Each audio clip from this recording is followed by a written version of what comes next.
I'm sure you've missed my deep, soothing, dulcet tones. It's been almost 3 months since I last recorded a podcast, middle of November sometime. For no other reason than nobody listens to this and it's terrible, and just life generally, It was coming up towards Christmas and, I just didn't have time. Who has time? I don't know who has time to do this shit, unless you're getting paid for it, which obviously I'm not. But hello, I am back. If you care, for the 3 people who are listening, I hope you're all well. Hope you had a lovely Christmas, lovely New Year. Hope it was filled with love and glee and merriment, and all your loved ones are healthy and well. And if they aren't, sorry about that. Shit happens. Unfortunately, that's life. So I thought it's a bank holiday. It's Bank Holiday Monday if you're listening to this on the day I record it, which is the 5th. Nice long weekend. I personally didn't do a whole lot. Well, no, that's not true. I went out for a wee pinting or two on Friday evening. I've been off the booze, not necessarily dry January. I don't believe in that bullshit. I just said I needed a break because I went to town quite literally and figuratively over the festive period. So I decided to pump the brakes for a little while. So I went 5 weeks without a drop hitting my lips. But I went for a couple on Friday. Was in Keogh's on, what street is that? South Ann Street? Everyone knows Keogh's. Great pub. Upstairs, lovely. Downstairs can be an absolute riot, in the sense of both fun and merriment and just millions of people that spill out in the street. But me and my friend managed to get a seat upstairs, which can often be quite calm and quiet, which was lovely. We had a little seat by a window looking over the street, which was good for people watching. And there were some lovely young ladies walking around with trays of free glasses of straight powers for some reason. So we had one of them too. And then on Saturday evening, I met some friends and we went for sushi and sake, and then some pints. I've had a bit of booze, and I'm not saying I'm feeling fragile. It's 2 days since I last drank, but I'm getting old, and you can't just drink endlessly and bounce back the next day. It just stays with you for weeks, while you contemplate all your life's decisions. Rambling off topic as usual. So cars. So over the 3-month period, I didn't do anything particularly car related. There wasn't really much going on. I'm sure there was events and stuff. I don't know. I feel like I'm very out of the loop these days when it comes to did you go to this meet or this car show? Or no, I didn't, because I didn't know about it. I haven't bought a car. So I'm still carless. As I've mentioned many times before, I have a van with work, so if I do need to go anywhere, I have that, and I'm a name driver on my mother's car, so I can borrow that if I need to. Both of which are terrible because one's a van and the other's a micro with a CVT gearbox. But it's hard to justify the cost of a vehicle, and I would be able to justify the cost if I could find something that I went, ooh, I need that in my life. Now, of course, and again, I've had this conversation with you many times, I could borrow a lot of money and buy something fancy, but I'm just not really into borrowing money, because I feel like then you don't own the thing until you've paid back the money that you've borrowed. And I don't like that. If I'm going to own, especially when it comes to cars, if I'm going to own a car, I'd rather own it, because if shit goes wrong, okay, it's okay. You're out. Say something that's irreversible, crashed, cataclysmic mechanical failure, and the car's gone. Well, at least you don't owe someone loads of money and then not own the car. That to me is just depressing. Also, I like the freedom of, you know what? I don't have any children. I don't have a wife. If I decide I want to move to fucking Fiji next week, I can, and I don't owe anyone loads of money before I have to pay off before I go. I'm rambling. I would like a car. I'm not saying I don't want a car. I do. I really do want a car. I don't need one, but I want one. But it's just as ever. The market is just deplorable. I was going through it with a car friend the other day because his partner just recently got her provisional license, and they're looking at cars, and she's going to be terrible, as we all are when we start. So I'm looking for something not particularly expensive, because she is going to bounce it off every curb and wall, and there's just fuck all out there. Like, it's high mileage garbage for too much money, and anything that's not got moon miles on it, which again, mileage is but a number. Maintenance is more important than mileage, but it's just seas of dull, dreary rubbish that's way overpriced, and nothing really in between. I know, just everyone out there is like, I have a car, get yourself together, man. And you're probably right. I don't know. I haven't seen anything over the last, Jesus Christ, 18 months was scourging through the classifieds that I was like, yes, I will put my money into that. There's just nothing out there that has wowed me enough to bother spending my money on. And that's partly because the Irish car market generally is pretty crap. And it's almost impossible now to import anything. So, so I don't own a car still, and I haven't really done anything car related. And have I seen anything particularly interesting? Going back through my photos over the last couple of months, I think the most interesting thing I saw, street park, because obviously you can go to car meets or museums and stuff, and it's cool to see that stuff. But it's when you see something street parked, cool. That's when it really floats my boat. And I saw in Dublin a 190e Cosworth 2.3 manual with a lovely dog-leg manual, and that's just a cool car.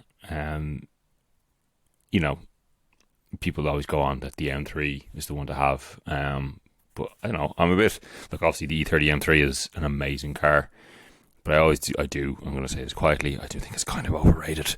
Like, I would personally have a rather nicely, lightly fettled 325i with a 6-cylinder over an E30 M3. And I know the Mercedes has a 4-cylinder as well, as was the requirements for GTM homologation at the time. But I don't know. I think the Cosy is slightly cooler, and they're a hell of a lot cheaper than E30 M3s, and more practical. And practicality is a thing. And then I've seen, like, what else has there been? A couple of M3 Tourings knocking around Dublin as well, which it's too big for starters. It's a massive car. It's still got the ugly front end. The rear end is good looking, I think, and side profile isn't too bad. But again, it's just, why didn't we get an M3 Touring? Like, they built that one-off E46 M3 Touring, which was amazing, and one from that generation. Now that would be a thing to lust after. This one it just seems it's just a little too late. Like, it's one, I think you need 200 grand over here just to get into one before I put any options on it. And, like, it's too much car. It's too big. It's too powerful. And as I'm sure objectively it's very fast and dynamic, I'm sure it's not really that. It doesn't wow me. And it's something I'm going to get onto later on in the podcast. But we're just, the car. I hate to be such a cynic and such a down and out, but we really do live in dark times when it comes to the automobile. Christmas happened.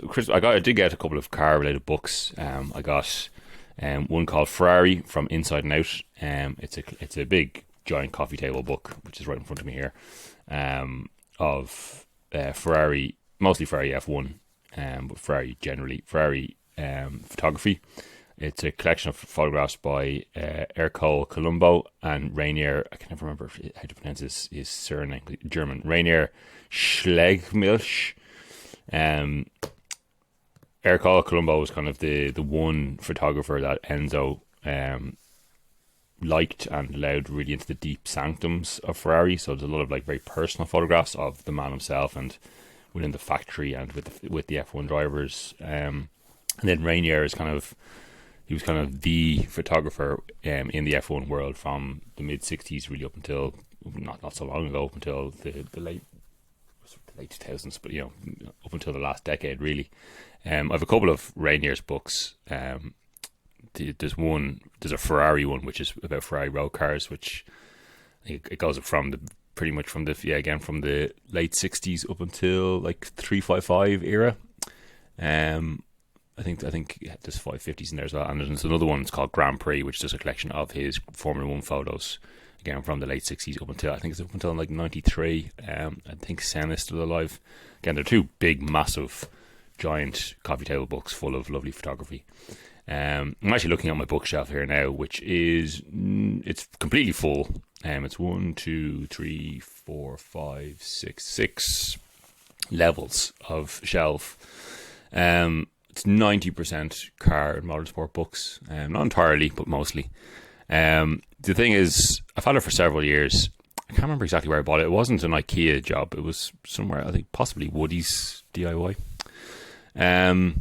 Like, it looks of high quality, but it isn't. Because within the couple of weeks of having it, most of the shelves collapsed under the weight of the books.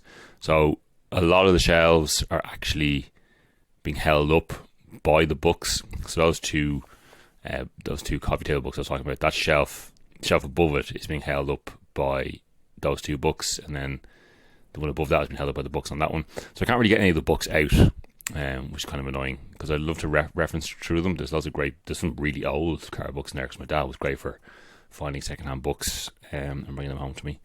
So yeah, I can't really read anything, and the two sides of the bookshelf are bowing quite heavily.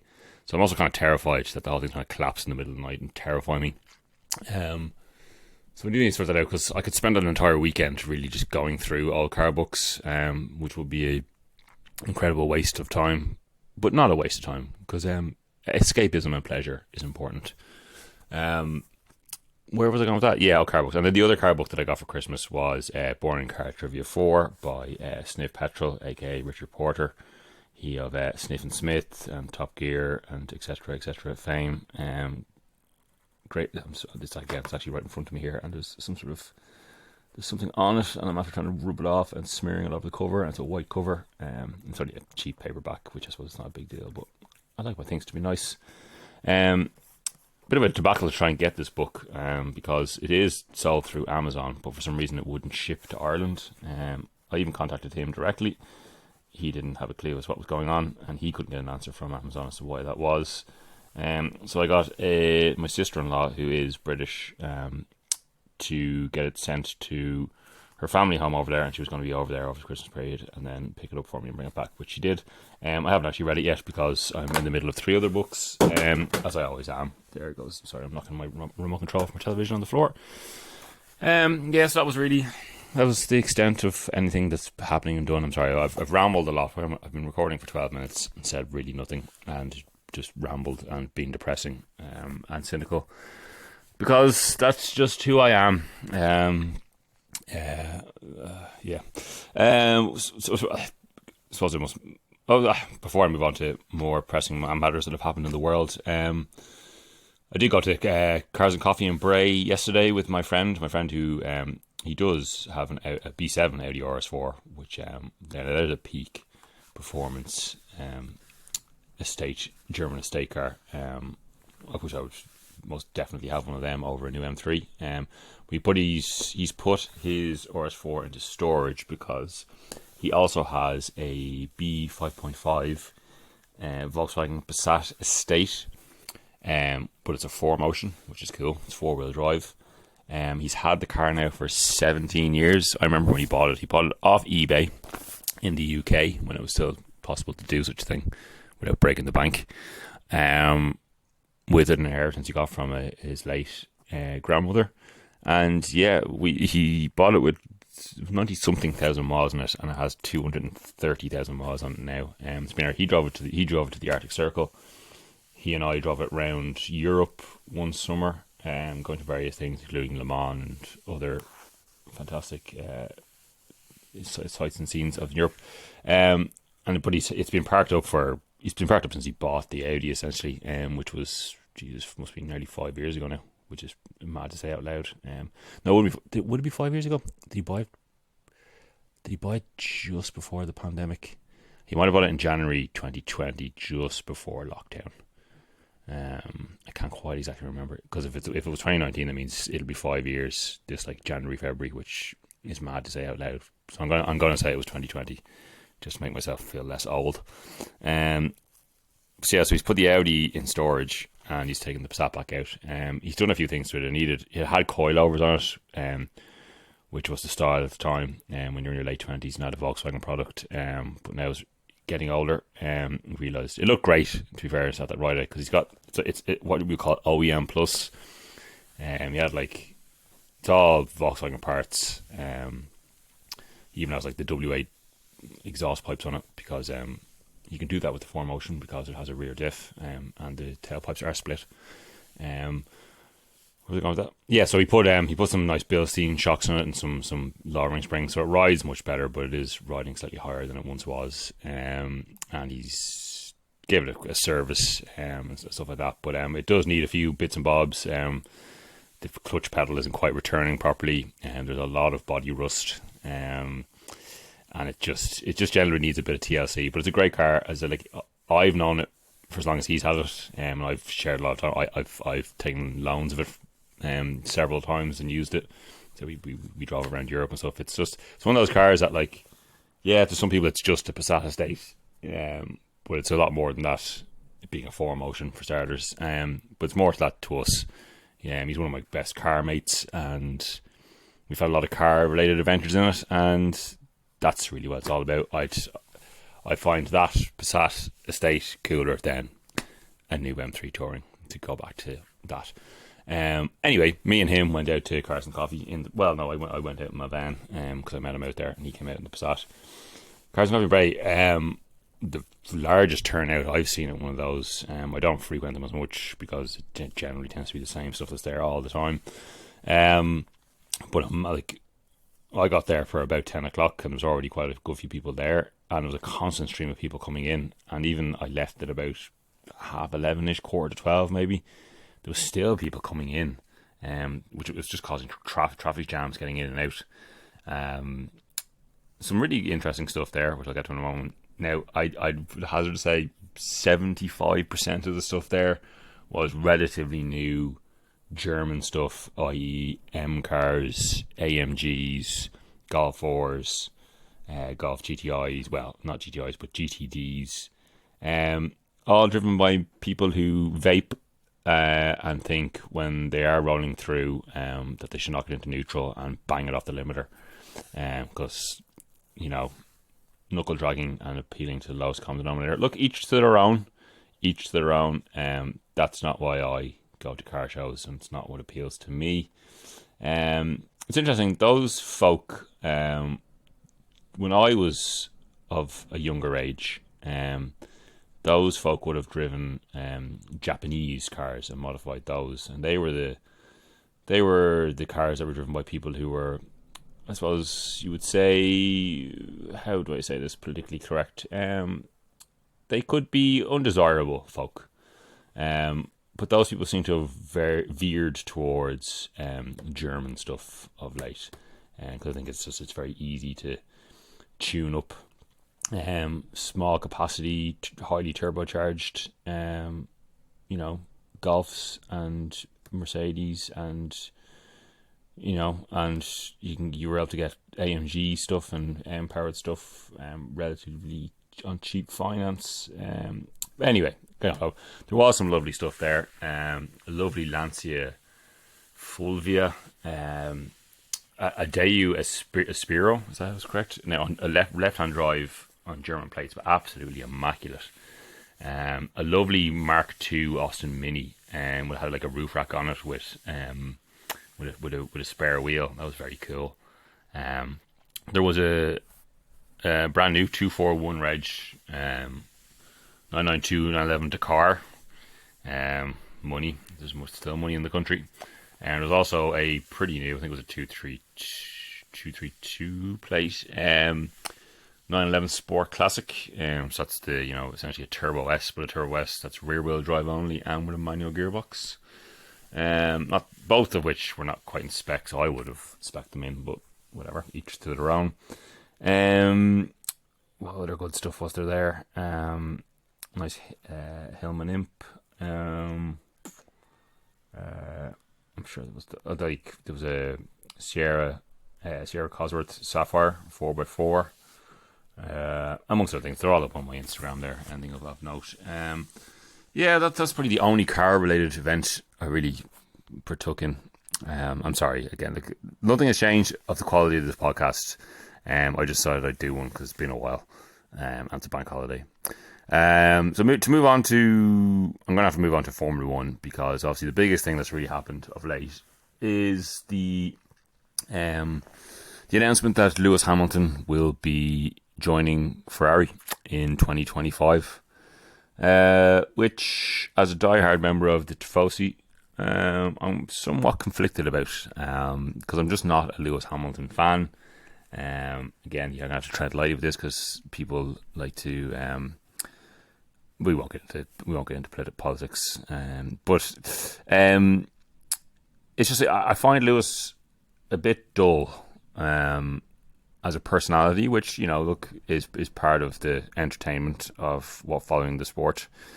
He just seems a bit boring. As a guy, I couldn't see myself. Well, he doesn't drink, but if he did, I couldn't see myself going for a pint with Lewis Hamilton. And also, look, I'm not in any way saying he's not a good racing driver. He is arguably the best. The stats would say he is the best ever. Well, to me, it's Michael Schumacher, and there's nothing that will change that. But it's just like it seems like a strange criticism to lay at him, but his racing career has always been too clean cut that it's boring. Like, I want my sports heroes, stars, to have a little bit of flaw in them. Like, Schumacher did some questionable things, which I didn't agree with some of the stuff he did, but it brought a humanity to to someone who seemed like so on such a different stratosphere to us mere mortals. The greatest Formula 1 driver at the time, and to me still. So when he would make these kind of questionable choices and do these off-color things on the track, you're like, you know what? He is a human, and he is controversial. Whereas Lewis has never really done anything controversial. Which, I know is a strange criticism, but it goes back to the thing I was saying. Like, he's just a bit dull. Like, he's people used to level criticism at the Ferrari dominance, but when you go back and look back at the period, yes, okay, there was periods where it was so predictable that they were always going to win, but over the 5 years where they were winning the championships back to back, there was still a lot of intrigue and interest going on the track. Whereas during Hamilton's dominance, it was just very boring. It was very boring. But yeah, look, I wasn't a particularly big Alonso fan before he went to Ferrari. I wasn't really a big Vettel fan until he went to Ferrari. So maybe my tune will change. And there's no denying he is arguably certainly one of the best drivers on the grid there at the moment, despite his age. He'll be 40 when he gets to Ferrari. Alonso has proven that age is but a number when it comes to competitiveness in modern Formula 1. It'll be interesting. He has nothing to lose. Apparently he's been paid $100 million a year. And I think apparently it's a 2-year contract with the option of a third.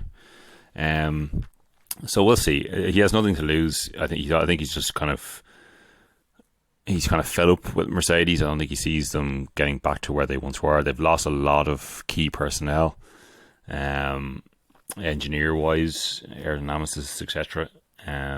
Maybe he's seen this season's car and knows that this season's car will lead into the 2026 car, because no one's going to go for a new concept. Sorry, into the 2025 car, and no one's going to go into a new concept before 2026 when new regulations are brought in. So maybe he knows there is no hope for any more success there at Mercedes. Then the deal that he was offered at Ferrari probably was too good to refuse.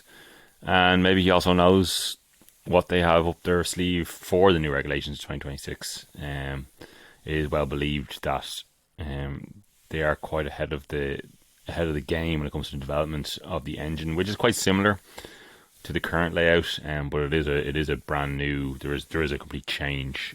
They're getting rid of some of the hybrid technology, and I think it's the MGH is going. I'm not going to go into the technical regulations, but anyway, he has nothing to lose.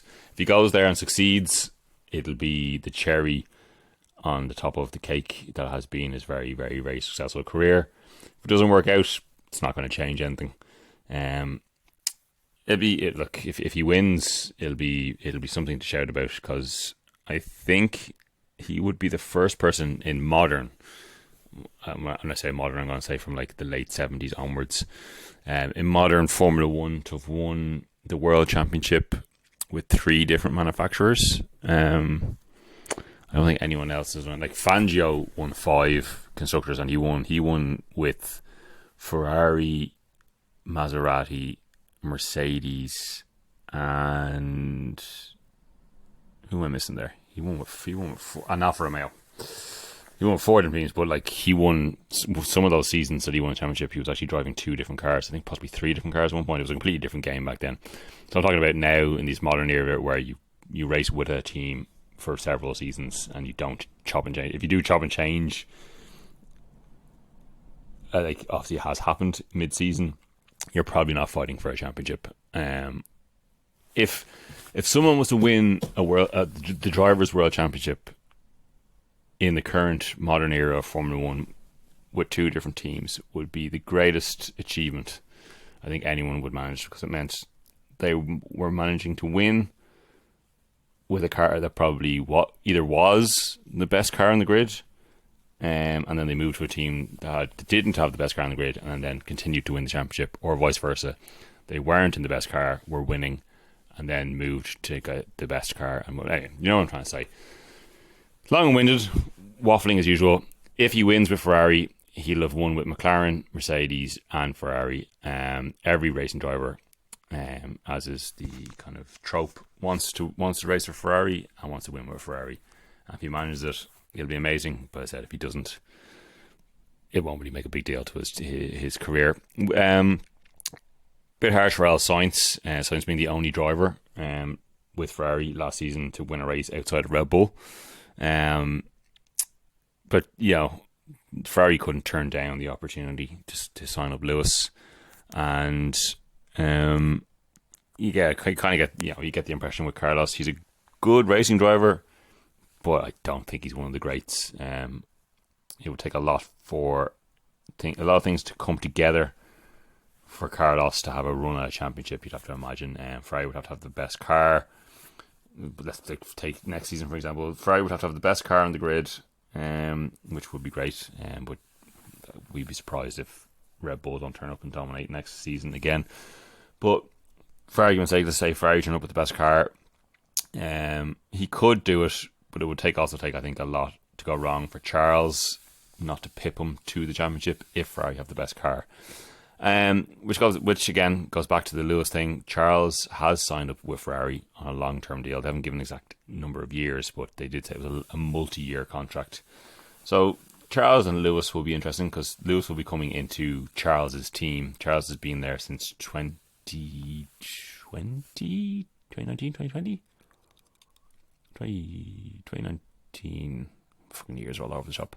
He's been there for a while now anyway, so it's very much his team he'll be stepping into. But we shall see. It's interesting, at least because we're going into the 2024 season where there has been exactly 0 driver changes in the grid, which I think is the first time it's ever happened. So it was the most dull.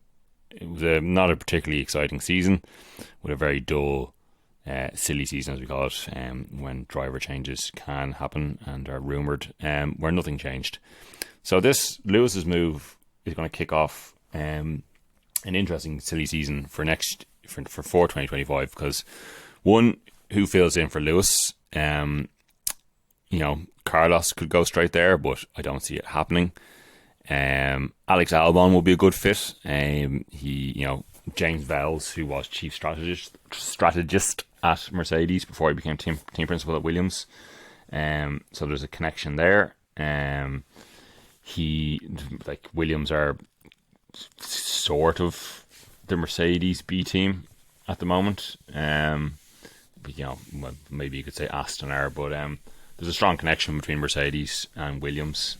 Like Toto Wolff is a shareholder at Williams. He's also, a shareholder and chief. I don't know. I'm not sure what exactly his title is at Mercedes. He's a big head honcho at Mercedes Formula One. Anyway, so you'd have to think an Albon move, because Albon's obviously been he's done a lot for his reputation over the last couple of seasons with Williams. You'd have to think that would probably be the most logical step for them to stick George in.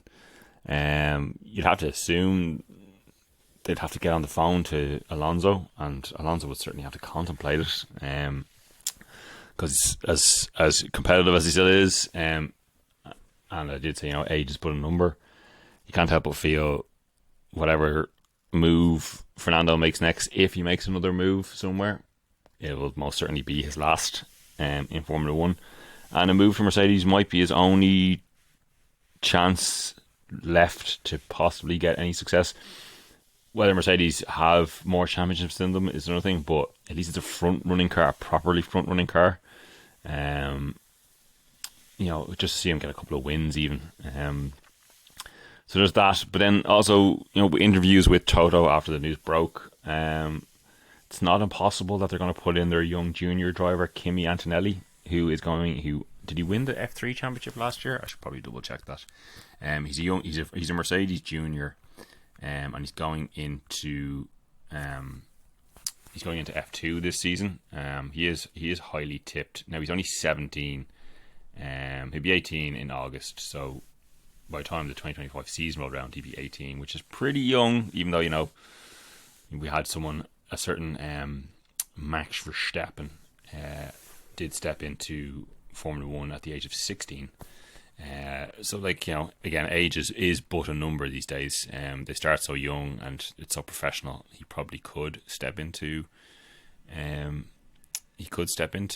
Formula One, into a top team. It'd be a gamble by Mercedes, but sometimes you have to be bold to succeed. I'm just looking at his racing record here. He came second in Italian GT Sprint. He's highly tipped. Now I don't know a whole lot about his career. He came first last year as well in Formula Regional Europe with Prema. He's going to be with Prema in F2 next year. He also came first in the Formula Regional Middle East Championship. He won in 2022 FIA Motorsport Games Formula 4 Cup, whatever the fuck that is. He came first in Formula 4 in 2022, so pretty good. He didn't have a stint in F3, but he definitely has the chops. He has a few championships under his belt in his junior career. So we'll see. He's with essentially with the top team, Prema Racing in F2 next year. So there is that possibility. I don't know if there's any curveballs really that you could bring in for the Mercedes seat, but then after that, where does Sainz go? If Perez doesn't have a great season next year, if he has another season like he had in 23, you'd have to assume he'd be told to get fucked for 2025 from Red Bull.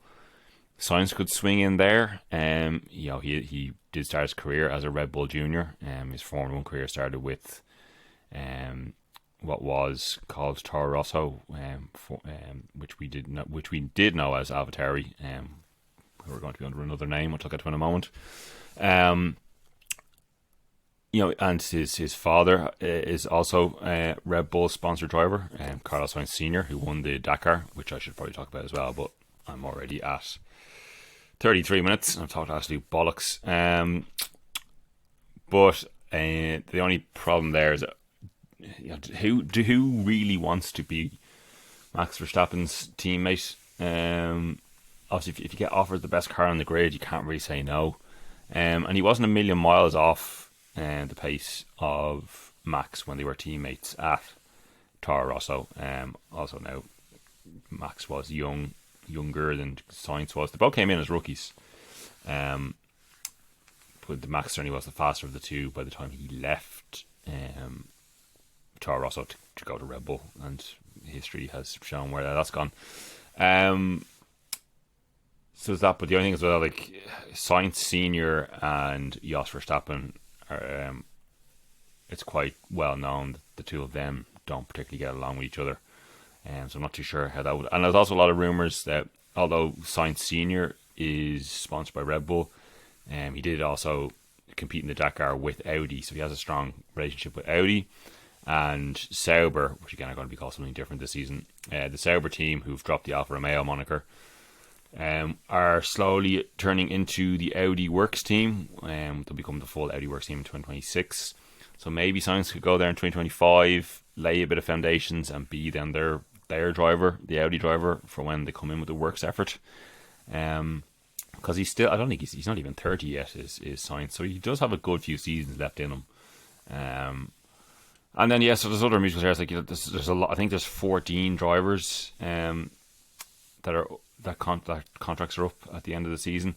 I think the only people that are really locked in long term is Norris and Piastri are locked in at McLaren, and Leclerc is locked in at Ferrari, and now Hamilton's locked in at Ferrari too from 2025 onwards. I think Russell.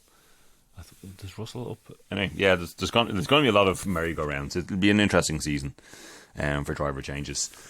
I've bogged on. So like the Haas 2024 car has already been launched, but it was a render.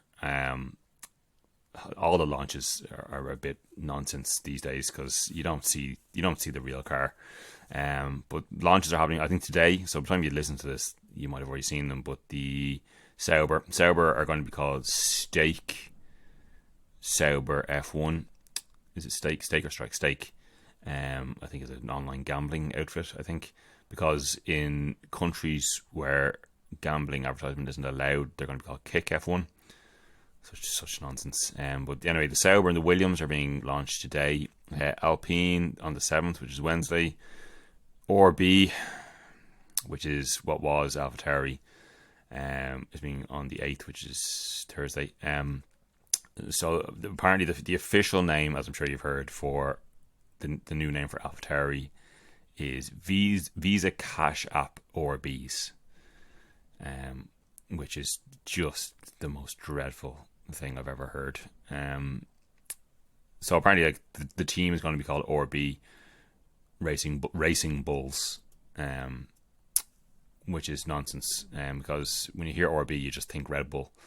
I don't know. They're gonna have to reevaluate that. It's just I don't understand it. Anyway, Aston Martin then on the 12th, Ferrari the 13th, unlucky for some and most likely unlucky for Ferrari. McLaren on the 14th, along with Mercedes, and then Red Bull on the 15th. But that launches a lot of bollocks. It's mostly just what the livery is going to be for the season. It might not even be a real car; it might just be a show car. But then testing itself then happens the following week. Testing will be 21st, 22nd, 23rd in Bahrain, and then the first race of the season is the following weekend on the 3rd of March in Bahrain. Fucking it comes around very quickly these days because the season fucking ends in December and starts again in fucking March.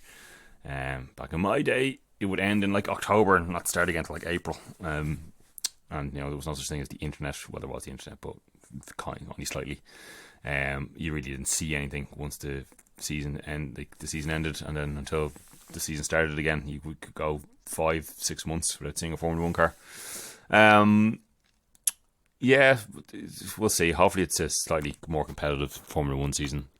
Red Bull are going to win, and Max Verstappen are going to win again. It would take a seismic shift for anything to really change that, but just once it's a bit more competitive, it's not such a whitewash. Hopefully others, hopefully Ferrari, Mercedes, Aston, can and McLaren can bring the fight towards Red Bull, make it a bit exciting, and hopefully the midfield will be nice and tight. Just hope we can have some good racing. Regardless of who wins, it'll be entertaining.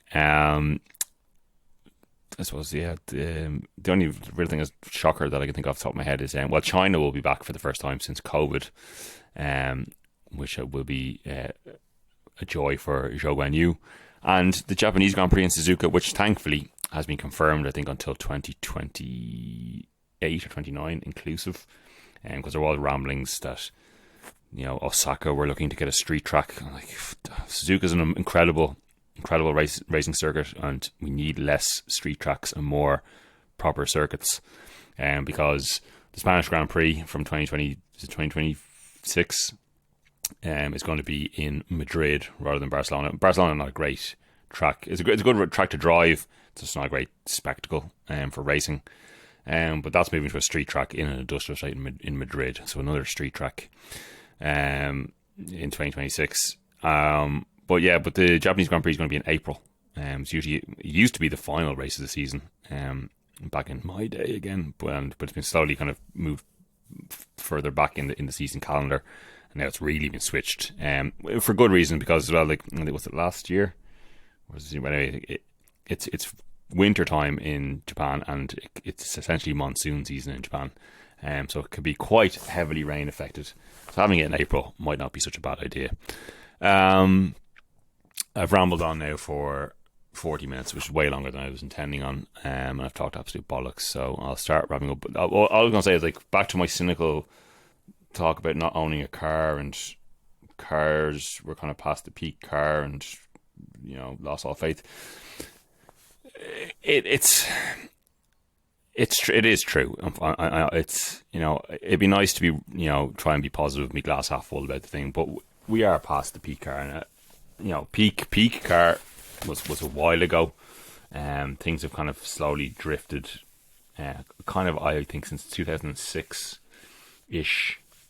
Was when things, well, like, probably a little bit later than that. 997 GT3 is a little bit after that, isn't it?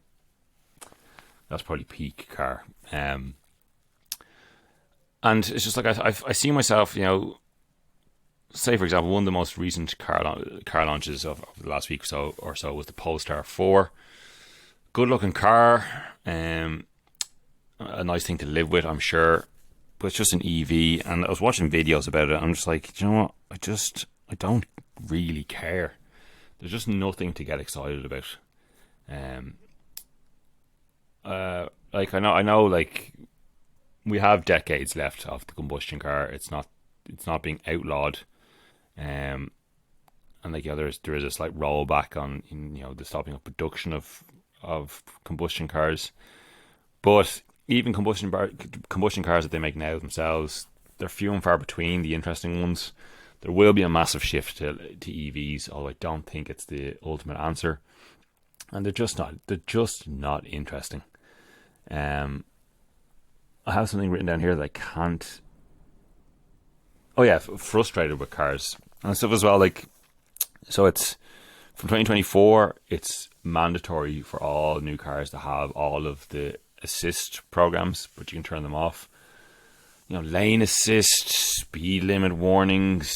You know, they all have cameras now to make sure you're looking at the road, even though you have to look down to look at your touch screen. We don't have buttons anymore, and then, yeah, you can turn all this stuff off, which in itself is annoying. So every time you get in, you have to turn off the systems because they turn on automatically when you get in. But there is talk of, from 2026 or maybe 2027 onwards, that they're going to be mandatory, that they're on and they stay on. And just, that's just not a world I want to live in. Look, I'm not saying safety isn't important, but if you can't drive a car safely yourself, then maybe you shouldn't be driving at all.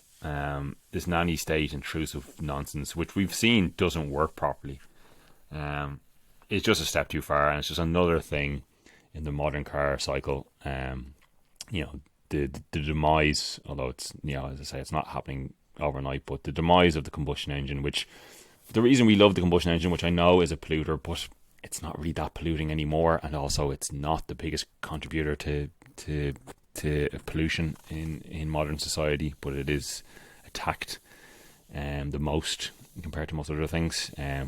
Trust me, if you had a flight in the last year, you did a lot more damage than just driving your car. But where was I going with that? Yeah, we've come to an end, and thankfully, look, there is still a big back catalogue, and, you know, we can still buy old cars and we'll still be able to run them for a long time. So the history is still there, and we can still indulge in the history, but it's just I don't see anything new coming that is of any excite or interest, and actually it will be frustrating. Like, I know, like, probably the greatest and it is a great car. I'm sure I haven't driven one, obviously, but like a great car that was released last year, the 992 911 ST, incredible car, combustion engined, mechanical. But even at that, and this is going to be a controversial thing to say, but like it's too big, it's too powerful, and is it going to wow me any more than say a 997 GT3, which I could probably buy for 100, which is a lot of money still, but I could get one for less than 100 grand. Whereas good luck trying to find an ST for 300, more than that, especially in the used market, because people are going to flip them. And like I think what I'm rambling on again. Where look, even combustion cars that are being made now are they're too much. I'm going to stop talking now. You know what I'm trying to say. It's something that does bother me and it does upset me. But I suppose look, if I want to try and have it end on a positive note, is that the history is there and there's still the old cars there, and we'll still be allowed to use them as far as we're aware for a few decades to come. But sad times we live in. I'll wrap up because that was very depressing. I've been rambling on for 46 minutes. I'll wrap up. I don't have a classified car of the week. After that depressing rant I went on about the car, if you have the means to get something that you've always wanted, just go out and buy it now. Go buy it now and enjoy it for the next few decades. It's something I should take to heart myself. But yeah, just find the thing that you want or have always wanted, and if you have the means to buy it and enjoy it. Music recommendation: Villagers have a new song out. It's called Golden Times, I think, off the top of my head. Let me double check that. Villagers being Conor O'Brien and his revolving door of collaborators he works with to make the compilation music that is Villagers. Endlessly, every time he comes out with news, that Golden Times called, sorry, the track. It's the first single of an upcoming album coming out next month. He just makes beautiful music, and every time he brings out something new, it's like surely he can't do it again, and he seems to have done it again. He's playing Trinity College in the summer, I think June, July. You'll have tickets for it. Look it up yourself. But anyway, check that out. Villagers, that Golden Time. It's a beautiful song. And check him out. And he's just one of our best artists currently working. And then a YouTube channel I'm going to recommend, Channel 5 News with Andrew Callahan. Kind of an alternative take on pressing issues. It's kind of US based. He does like a lot of stuff about drug problems in America and like problems with immigration that they're having with their border walls and stuff. But he does some kind of lighthearted stuff as well. There's a big back catalogue of stuff. He was on a YouTube channel called All Gas No Breaks, which you might be familiar with, which has some hilarious kind of light news comedic videos. But his own channel is Channel 5 News with Andrew Callahan. Some good stuff on there. This was very terrible as normal, very rambly, a bit depressing in parts. But I just decided I'd do one because I had the time to do one, and I haven't done one in months. So if you have listened, as ever, I love you, and be safe and be well. I'll talk to you again soon. Bye. Oh, and also, I'm doing this one completely on the fly because I have to head out now, and so I'm just going to upload it on my phone. So if there's any rambling nonsense at the start, at the end, or the middle that I haven't edited out, I apologise. You don't listen to this for quality if you're listening to it at all. Okay, bye.